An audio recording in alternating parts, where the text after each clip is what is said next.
Welcome to The Infinite Life, consciousness raising, spiritual transformation. I'm your host, Katish Haberfield. I know that this podcast will open your eyes to both the imaginable and the inexplicable. This podcast is not for beginners, but if you're on your spiritual awakening, or if you have experienced many spiritual awakenings, you'll find content here to delight and to inspire. We cover everything from past life regression through to hypnotherapy sessions, exploring consciousness in forms such as comets and in other dimensions. We speak to those in the afterlife, and also we rescue ghosts. We also speak to interesting and fascinating individuals, spiritual entrepreneurs, and authors and poets as well.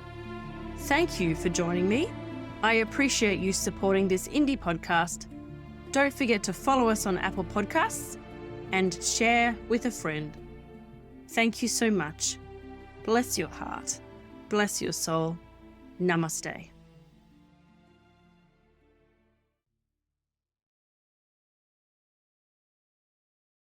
New earth is revealed now. I command it be. Love's energy is healing all and setting us all free.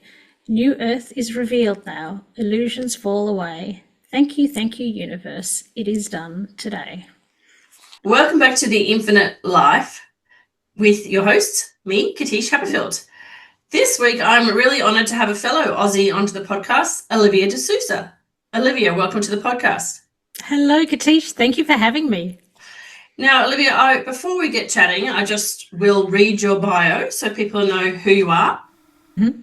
Olivia is a multidisciplinary creator whose work bridges spirit, sound, and storytelling.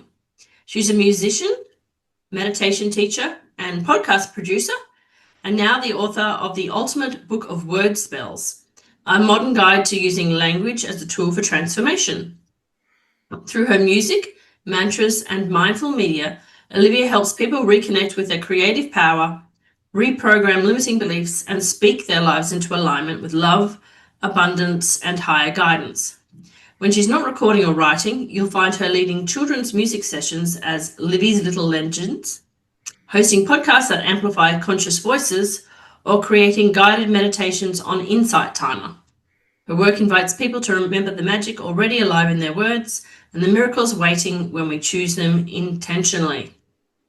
So for those of you who are listening, you're used to me having guests from everywhere else except for Australia, and Olivia is in Melbourne and I am Brisbane. So it's pretty close to, what is it? If you got in the car, 2,000 kilometres, 1,600 to 2,000 kilometres. We're almost in the same time zone, except for when the daylight savings kicks in, and then we're an hour apart. Yeah, that's right. And I know that because my parents were both born in Albury, Wodonga, which is on the way to Melbourne. Oh. It's a little country town, which is not far from, sorry, let's take my socks off. Okay, get comfy. Along the way, I used to live in Griffith in regional New South Wales, and then Albury is a nearby town. You've got Griffith, Albury, Wagga, Orange, that sort of area. I'm actually in Mornington Peninsula, to be a bit more precise, but I just say Melbourne because it's easier for people to know. Right, so, yeah, Mornington Peninsula is not really in Melbourne. It's a drive out. It's wine country. Beautiful Wine country, yes. Yeah. Wine and lovely coastal areas and, yeah, a bit more rural. So I love it here. Yeah, so if you were to drive to Melbourne, to give people an idea, how long would it take you from Mornington Peninsula to get into Melbourne? Maybe an hour, or if the traffic's horrible, then an hour and a half, an hour and a half or something, if the traffic's bad, but otherwise about an hour with the freeways and everything, tollways, Yep. I should say. Cool, excellent. Olivia posted on Facebook, I don't know, 2 days ago, that she had a new book coming out, and I was like, I'm going to grab her, because Olivia and I were both in a poetry book recently. Yep, you've got it. Yep, Soul Poems. For the YouTube version, we both held up the book. Yep. And I reread your poem the other night, and I was like, oh, now that I know what you do, your poem is like a mantra. It is, yes. Yes. That tends to be how they come out when inspiration hits. It comes through mantras or songs, and a lot of the songs I've written are basically, if you were to pay attention, you'd notice that the lyrics end up being affirmations in themselves as well. So yes, that is the style that comes through. Yeah, it's great. And I actually used your poem the other night to calm myself. Oh, wow. Oh, Yeah, a little thank you. insight. Because the reason why I've been a little bit jittery this morning is because I was literally racing back from my car's been having issues. And so I had a scheduled service. And then they said, oh, no, we think there's something else wrong. And then I took it back in, and I was at that point where I was like, I haven't budgeted for this. I don't know how much it's going to be. That state where you're like, oh, too many bills happening at the moment. And I was like, I need to calm myself. And I was like, let me read Olivia's poem. And I read it as a mantra to myself. And I found it very calming. So, oh, wow. There you go. There's some feedback on your poem. Thank you. Thank you so much. That's exactly the intention. So that's amazing to hear. Thank you. So mantras. Now, a lot of people associate mantras with religion. So we know that the Buddhists use mantras, we know that the Hindus use mantras, and lots of different spiritual people use mantras. A good friend of mine, Lalitha Donatella Reback, is a Vedic astrologer. And so if you get an astrological reading, like I've done several times with her, she'll give me mantras as remedies to say. How did you stumble upon mantras, and how did they come into your life?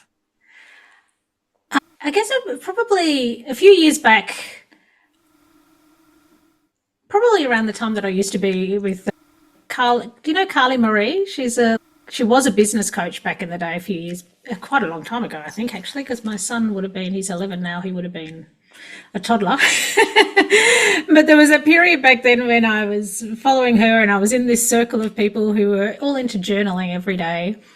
And I was also doing my music for children, which started with me doing other people's material. And then I found that I needed to find my own style. And so I just accidentally discovered that I'd write songs, like that I could write songs. And then the songs came through as affirmations for kids. So you'd have kids going, I like me no matter what, and I like you. There was songs for dealing with tricky situations, and even the ones that aren't so obvious that might be about another topic, like toilet training or something. If you pay attention, they're actually all about boosting their self-esteem and believing themselves. So it's just always happened. But even when I have tried not to particularly, and I've just tried to journal, it ends up coming through as either a poem, a rhyme, or a song. Yeah, like I've got a song, money affirmation song.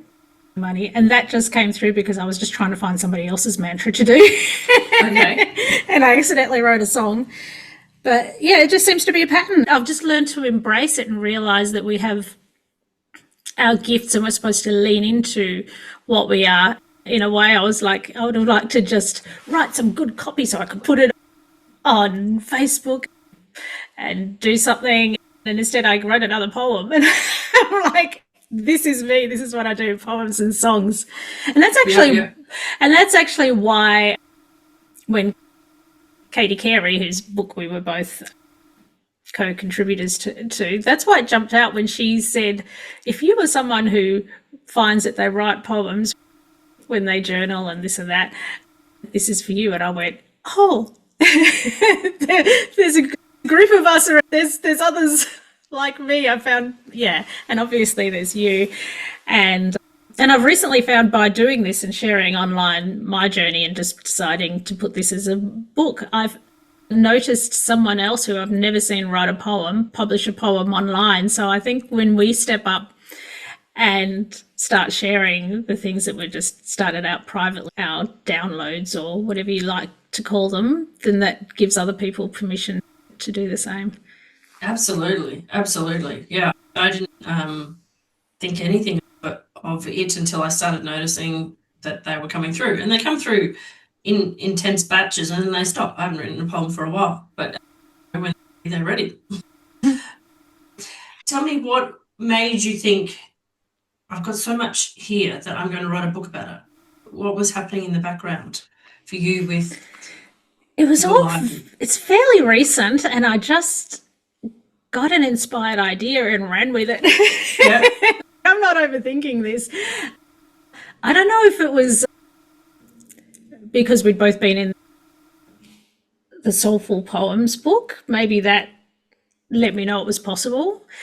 And then it's interesting how things unfold, and sometimes you don't know if you were to just operate in the 3D world and follow strategy and linear thinking and do things that made sense with a long-term plan. You wouldn't do this necessarily. I didn't see this coming. It was just organically, I've written them for myself initially, and then I'd record them so that I could play them to myself, because we all scroll social media or whatever. We're all programming ourselves whether we like it or not. And so it's an idea to be conscious of what we're programming ourselves with. It started with me creating it for myself, recording it for myself, then going, oh, maybe this could help somebody else. So then publishing it on Insight Timer, and then realizing actually there's a common thread through this.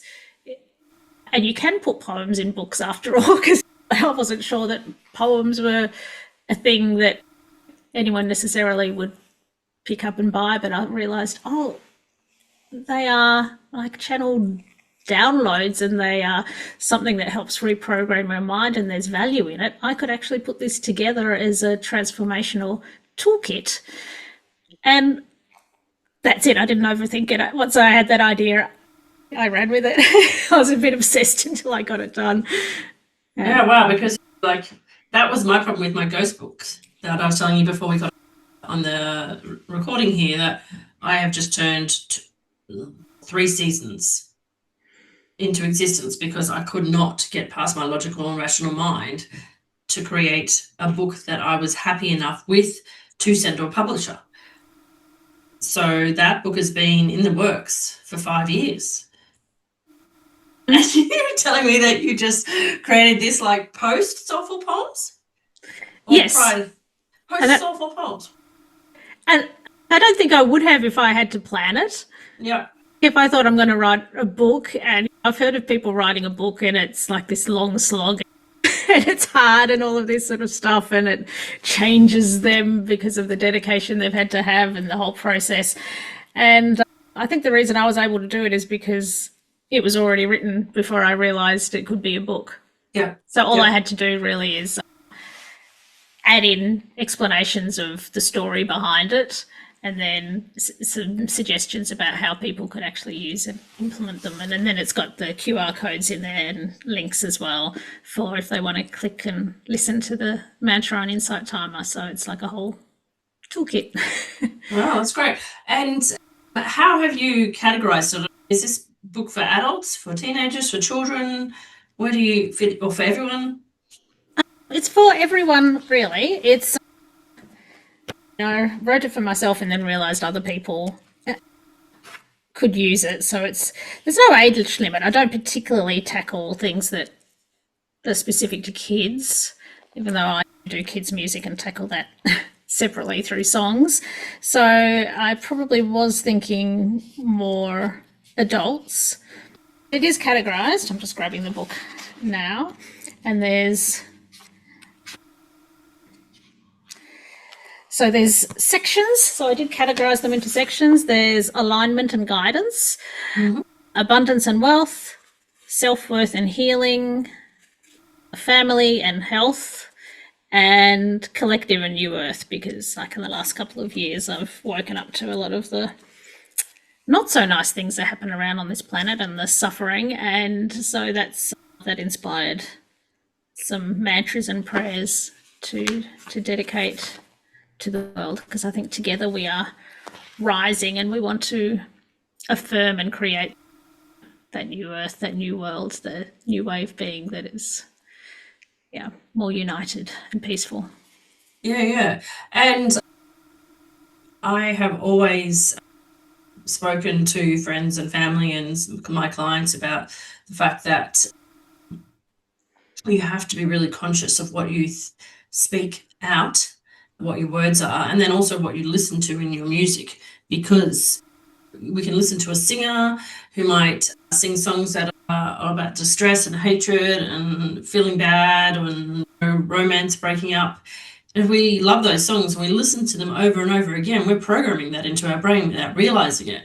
So it's really powerful to be able to remind people that what they speak and what they think and what they consciously hear over and over again is programming their subconscious mind. So it's great that you've put this on Insight Timer, or the Insight Timer came first, but so that people can come in and find you and say, I just need to give my subconscious mind a boost today. Let me listen consciously to something that's going to help me. So, have you got some mantras there that resonate with you right now that you might like to read out to give people an example? Okay. I think I'll do that. What I like to do, someone's asked me the other day to read one, and I decided to use this as a bit of an oracle. So just find out see where it lands. Yeah, good.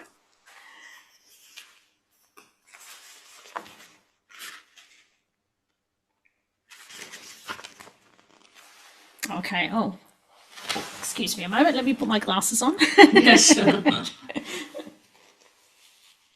Okay. Now this is on an Insight Timer, and if I did it there, I leave a space, but it works with the music to leave a space and a bit of an echo for people to be able to repeat back, but I won't do it that way now. I'll just read through. Mm-hmm. I am abundant as can be. I am safe. I am free. I'm empowered. I'm creative. I'm supported. I'm innovative. I am open and I seize opportunities here for me. Inspiration shows the way. Each decision brings more pay. I pay bills with joy and ease. My wealth expands. I am pleased. My intuition is so strong. I can trust it. It's never wrong. I am worthy. I've decided. All I want for is provided. I have all the traits I need, all the talent to succeed, to give value to those I serve.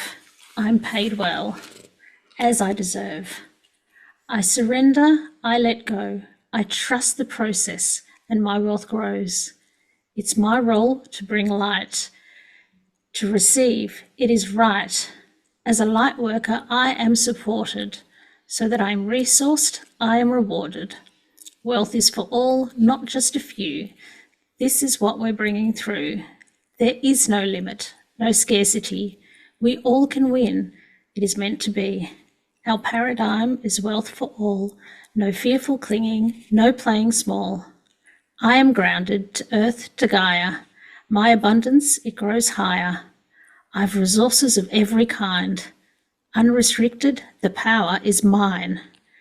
I receive from love, from source. Endless supply, I am resourced. I am safe, I am guided. All I need, it is provided. When I rise, it helps the all. I take my place, I heed the call. I give thanks, I know it is done. In all in love, in all in one, it is done. Perfect. Thank you.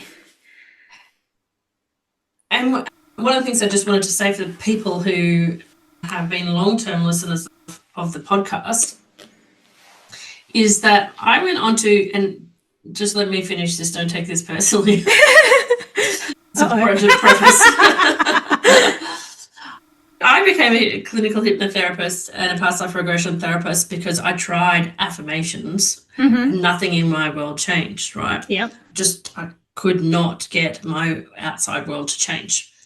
And so what I have discovered since is that, as we all know, listeners might know, we do healing in layers, right? Mm-hmm. And so sometimes we want to change something in the world and we try to affirm it and we can't change it, right? And then we go into the subconscious mind, maybe through hypnotherapy, and it might go into past life regression. You find a whole bunch of shit that's impacting your external world. And then you're like, I'm done.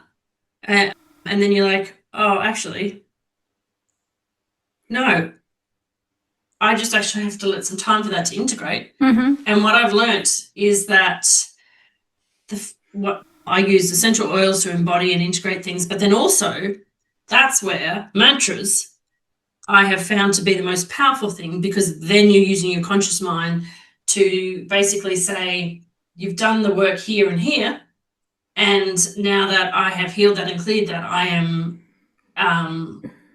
I guess I get stuck on the word affirmant. I'm declaring it. I'm speaking the mantra into existence, and it's that repetition that stops your mind then from going back into trying to dig back into, find the dirt on what was healed. Just scratch away like a dog going, is there a little bit of that bone left? Is there a little bit of that bone left? I guess I was just trying to say to people, in case they're like, why would you have somebody on about mantras when, you know, you're like, oh, you can only heal things at the superconscious level? No, it's like the infinity sign. It's healing is a journey, it comes in layers, and you need to use the conscious mind, the subconscious mind, and the superconscious mind, and they work as a team. I'm just trying to say explicitly for listeners is that Olivia's book, if you had a healing session with me, a lot of people come 3 years ago or 4 years ago or whatever it is, get a copy of Olivia's book, because here's your next step. If you feel yourself going back into doubt, or you think, you know, what's going on, maybe you just need to peace with mantras for a while to calm yourself down and to declare by using your words, which are energy, to declare stuff into the world. Yeah. I think there are different toolkits for different purposes at different times, and they all help. I know for myself, it was another encouragement for me to go down the path of sharing my mantras and putting them on Insight Timer and all of that, is a while back I went to a hypnotherapist and I found that it really did help. And then there's that, and she would explain to me too that digging around at the cause sometimes can just actually strengthen those pathways of thinking about the problem. And so she cut through that, but it was about going into theta state first and letting all the resistance go, and then planting those seeds and those ideas in my mind. And so I was so inspired after that, I went and did an NLP course. Yep. So some of my meditations will include that to get people into a certain state before planting ideas. And then there's another bunch that are just straight into the mantra. And I feel that they both help, because I think one can help at the subconscious level. And then the mantras, when they're mantras by themselves, I think of that as an alternative to the noise that we'd be feeding our minds all day, every day anyway. So if we're going to be listening to a song with lyrics that are unhelpful and watching the TV and watching all the division and getting caught up at fighting with someone online because they disagree with you and they can't see, and how could they have a different algorithm to what I'm seeing? How could they possibly believe that? And how is the world like this?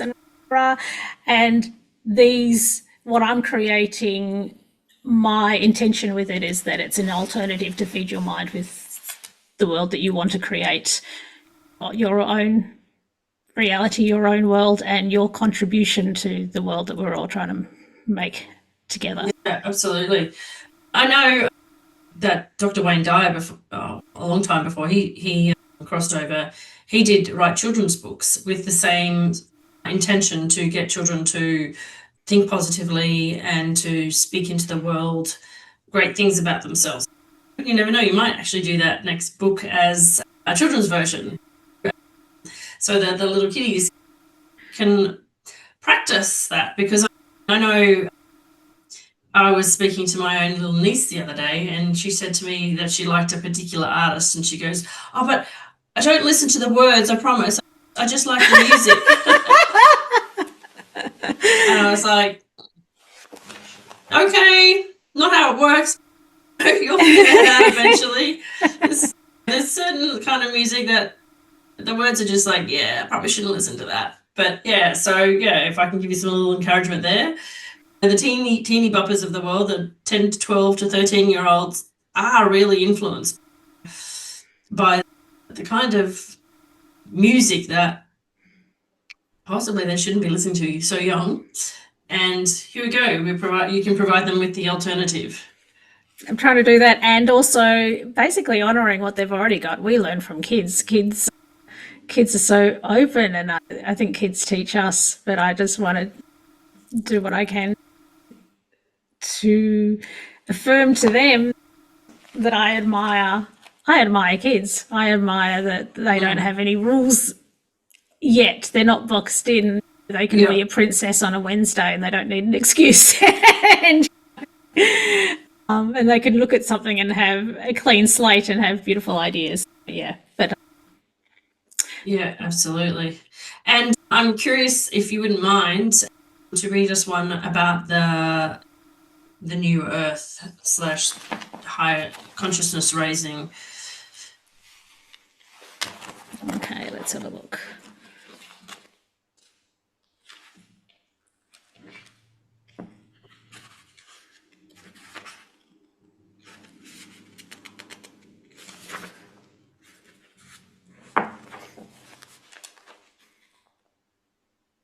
Okay, this one's super short. This one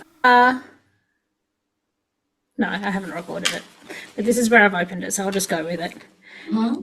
New earth is revealed now. I command it be. Love's energy is healing all and setting us all free. New earth is revealed now. Illusions fall away. Thank you, universe. It is done today. That's a short one. Yeah, it's good. And I like it because in my own journey, I've only recently reconnected with the power of the word like amen at the end of something, or it is done. It's like this beautiful way to finish something, to say that what I've just proclaimed is fact, it's reality, it's done. And I think that for me, sometimes you even forget how significant things are that you put at the end of the sentences. And yeah, for me, it's like, I know everyone else has probably been putting it is done at the end of things for ages, but it's like, I completely forgot about that. And I might have chanted a few affirmations, but when you put it is done at the end, it just magnifies it, doesn't it? I feel that it does magnify it, or also putting something like just giving thanks, because it's the law of assumption, isn't it? It's just assuming. And it's connecting to the part of us that's divine, connecting to the idea that we are commanders. That word commander stuck in my mind. I was listening to an interview somewhere where someone said, I've heard you're called the commander because he will do something like this about, I think it was Native American, and they have a tradition where they command into existence that which they want to create, and it is done. And it just resonated with me, and I ended up creating a mantra after that about being a commander, because I think we can all be that, and we all are that. It's stepping into that power that we have and trusting it, because it's just about trusting our passions and going and leaning into them. It's really interesting, because often at night time I will sit down in the lounge room and turn YouTube on and see what the algorithm feeds me. And I have been watching a few videos, which is somebody who's using the work of Florence. Florence Scovel Shinn. Yes. That's it. She influenced me too, so I think her influence comes through. Yeah. Okay, yeah, because I mentioned her in the book. So because on a lot of the thumbnails, it's like, command the universe, command money, and I'm like, I don't dare command. So it's really interesting to see how, even with all the work that I've done, I see the word command and I'm like, ooh. It's a simple word, but it's like, who am I to command? Who are you not to? But can I really be like that authoritative? Like, this is just my own mental chatter, but it's like, oh no, yeah, I can be like that too. Actually, not so much with the mantras. I can do it with this just between me and the universe. I'm okay. but commanding another person, and I'm not comfortable with that, because I feel like they're a sovereign being and I don't want to do that. But between me and the universe, I think that's okay. And everyone's at different stages, but it's just funny that it's been the last few weeks that I've been like, oh, you can command? You can't. It's It's that mindset when you're going through changing who you are and how you think and how you be in the world. You start off on my journey, which is afraid. Things are always not working out in your favor, begging, repulsed by gratitude because nothing in your world is working. You can't even find the right way to be thankful because you're just so dark inside your mind. Yeah. To then going, okay, I've cleared a bunch of shit. I can be grateful. Yeah, I'm grateful all the time. In fact, I cry with gratitude all the time. And then going, okay, yeah, I've got some power there. I've changed a few things to, okay, what can I do next? All right, learn a bit more. And then, you mean little old me, who's this really small little person who's used to getting everything going the wrong way, can now say, oh, I've got enough power to command the universe. Still, because you're like, oh, I don't want to be a narcissist. I don't want to be egotistical. I don't want to be, I don't want to be one of those great big leaders who manipulates, controls. And like my brain is still going, all right, let's learn to command. Yeah, but the thing is, you won't. We're the ones that need to be commanding because people like you and me, and probably the type of people that listen, we're the ones that need to step up and take control in this world. At the moment, it is the narcissists to have no problem because they want to do power over. But if we had power and if we were writing the mantras, we wouldn't be writing mantras that say, let's screw everybody. Yeah, that's right. We end up with for the greatest good of all. We need to step up and use our voices, and we need to use our platforms, and we need to embrace power because there needs to be a shift in power in the world where the empaths and the ones that lead with heart need to not be scared of being powerful. Yeah, and I think and that's the thing with getting used to the way to word things, is because I think in, I guess, how we've been taught through culture or whatever, or perhaps organised religion, not that religion's all bad, everything that's touched by someone who wants to control people you've got to lead from what's in your own heart. But the idea of praying and saying please, and that it's a begging, and that's what you're really doing is affirming lack and affirming that you're in in the shits at the moment. Yeah, that's right. And sometimes you've got to admit, if that's how you're feeling, let it out and don't lie. I think authenticity is very important. But then once you've done that, the powerful prayer is to affirm and command instead of beg and plead, because the universe is listening to what you're saying. And if you're affirming, I don't have, please, I'm a beggar, that's not what you want to affirm. Yeah, and it's interesting because when you talk about it now, like right here between you and me, it seems logical, of course. But when you're in that moment, it's like you just do end up groveling. It is just what you're a human being. If you're taught to beg as a child, or you're taught to always be grateful for what you've got. You don't need anything more than that. Who are you to be so selfish, or whatever it is? It is a process. Have you got an example for us, Olivia, about how you've used your own mantras or how you've commanded and you've seen a result, or a result in a change in yourself? How can you give us some examples of how you've used this for yourself, so people might say, okay, this all sounds great, Katish, but can you give me some practical tips on how I use this? I'm just trying to figure out if I want to say the whole story. Yeah, that's all right. But there was this predicament where, with one of my clients, I felt like I'd stuffed something up. I was just like mortified with how I'd handled a situation. And I'm like, it's done, I can't undo it.